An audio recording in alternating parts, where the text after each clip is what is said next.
Big ship sailing on the ocean. I said, big ship sailing on the ocean. It's breakfast with Bob and Paul. That's could we do a right. three-piece harmony next time? Welcome to Breakfast from Kona, presented by Active, #Inspired to Race. My name is Bob Abbott. His name is Paul Huddle, and we're brought to you by Timex, Rudy Project, GoPro, MPA Graphics, Lava Magazine, Babbittville Radio. Our next guest has won 8 Ironman titles. 8, Babbitt. 8. Mary Beth Ellis. Most importantly, yes. I think she can bench press more than anybody in the field. What do you bench press? Come on. Yeah. What do you got? I can bench press both you guys. That's all that matters. I don't think you've checked how much we weigh these days. How about Poncho Man? Could you add a Poncho Man? That might be my breaking point. That might be my max. So. I love that. So, what's your season been like, and what are you looking for this weekend? You feeling good? Yeah, this season's been a little bit up and down for me. I really haven't had the results I'd like, but I've learned so much more actually from having some difficult races than I did in any of my wins.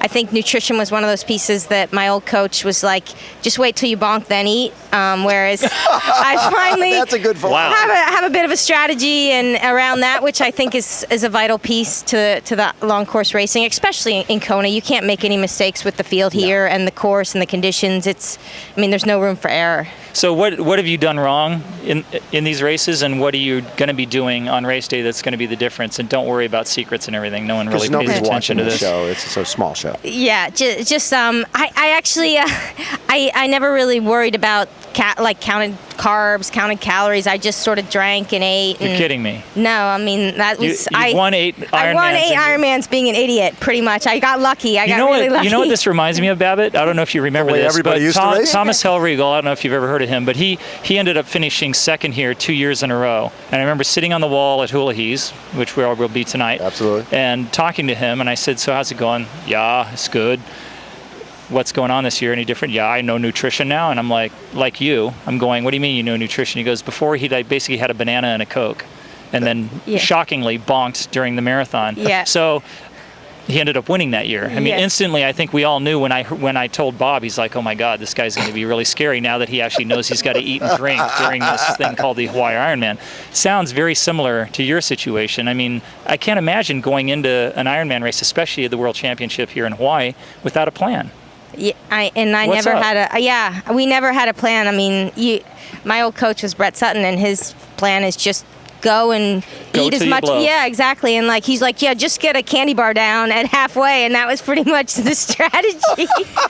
So well, that could work for someone. Obviously, someone like a Chrissy can. Well, can yeah, exactly. Some freaks can do okay with that, right? But yeah, I definitely faded on the marathons here in the past, and in several of my Ironmans, if I've had a strong bike, the marathon's been rough, and I think part of it is definitely the fueling. So I'm glad I'll have that piece at least under control, and then we'll see what happens on race day. So, you're coached now by Siri Lindley. What has she brought to the table for you? Oh, Siri's amazing. I actually started my career with Siri, and it's a bit of a homecoming. She's grown a ton over the past 3 or 4 years, and I also have matured as an athlete. So we have a great relationship. She's so enthusiastic, and we have a great team of athletes. So I have an opportunity to swim with Doc, Amanda Stevens, bike with Jody Swallow, and run with Rennie, and just, I see the best out there in every discipline, and I can measure myself and see how I'm improving or where I need to work. How often do you all train together? Because we hear about this team, and we're always, wondering, is it really a team? Do you guys all actually get together and train for any length of time, or is it you just see each other from time to time?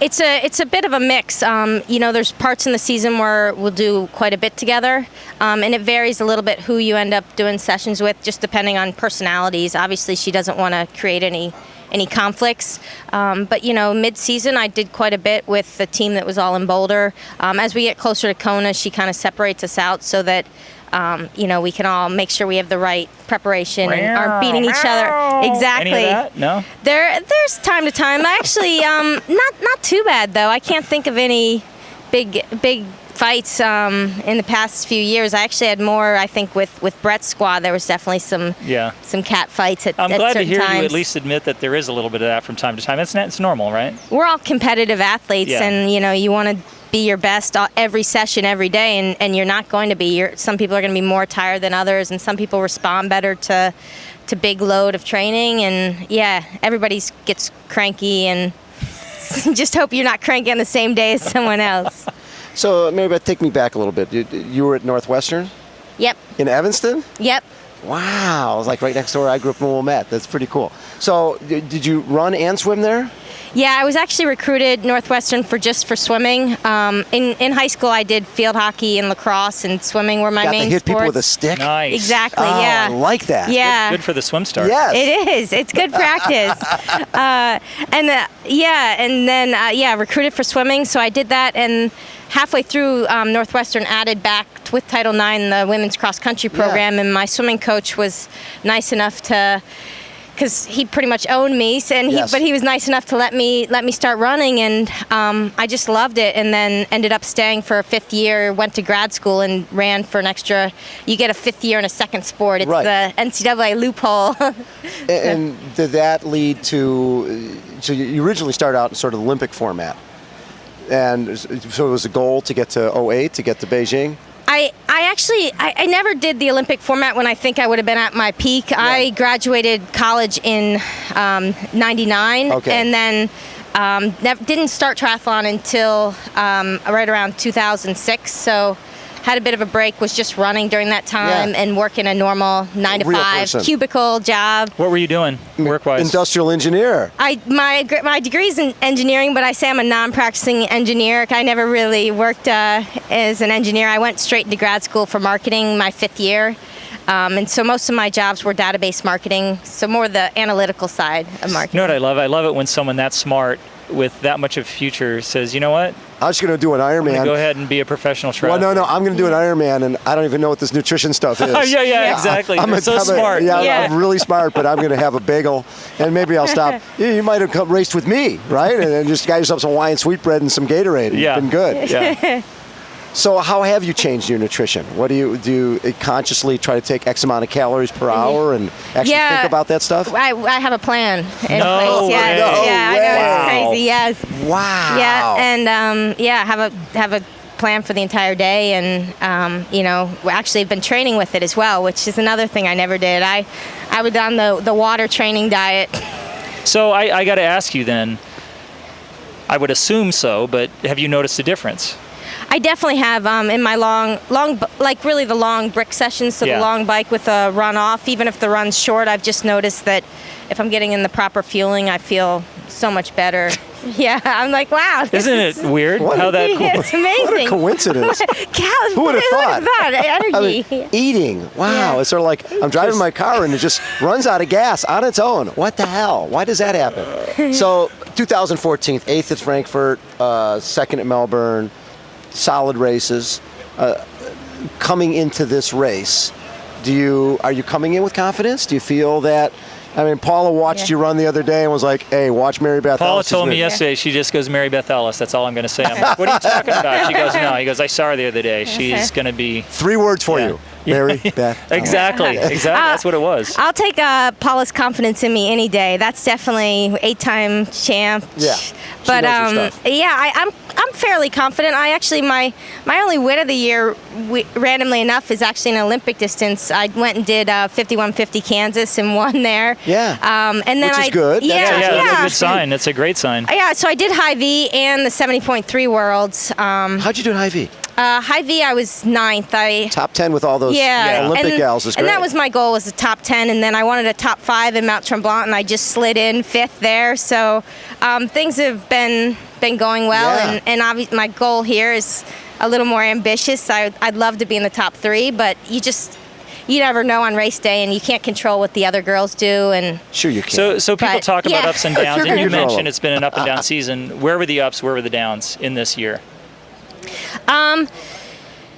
I've actually been relatively injury-free. It's just I've had a couple niggles here and there, and then right around Raleigh, I an abscess tooth, and just dealing with that, I ended up still racing Frankfurt. Well, sorry, what month was that? That was like June, July. Yep, yeah, and I raced Frankfurt a couple weeks later, and we still were dealing with the root canal. Like, I had to do the root canal the day I got back. That sounds like Paula in 97. People don't realize, and I was going to say that, how important an infection like that systemically can affect you, especially when you're talking about little percentages of performance.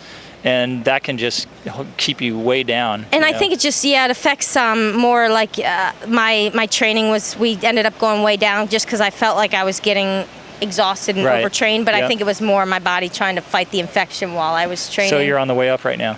Yeah, so we got that taken care of, and then in high V, I'm getting old. I strained my glute a little bit, so running that fast. Yeah, well, I didn't actually run that halfway, like right around halfway. I was like, ooh, I'm getting too old for this speed stuff. But yeah, and ended up being able to do Mount Tremblant because I was a little bit touch and go before that. But yeah, I'm healthy now, and Did you feel like the other part sometimes, like at Tremblant, for example, I'm assuming there was a block of training prior to Tremblant that was more aimed at this event? Oh, definitely. And so you're not necessarily as sharp. I mean, I realize you wanted top 5 and you did squeak in, but it's almost like you're a little bit flat, maybe? Oh, definitely. We actually went into high V a little more flat than Tremblant because we rested about a couple days before high V, so we knew high V was more just get out there and do what you can. Yeah.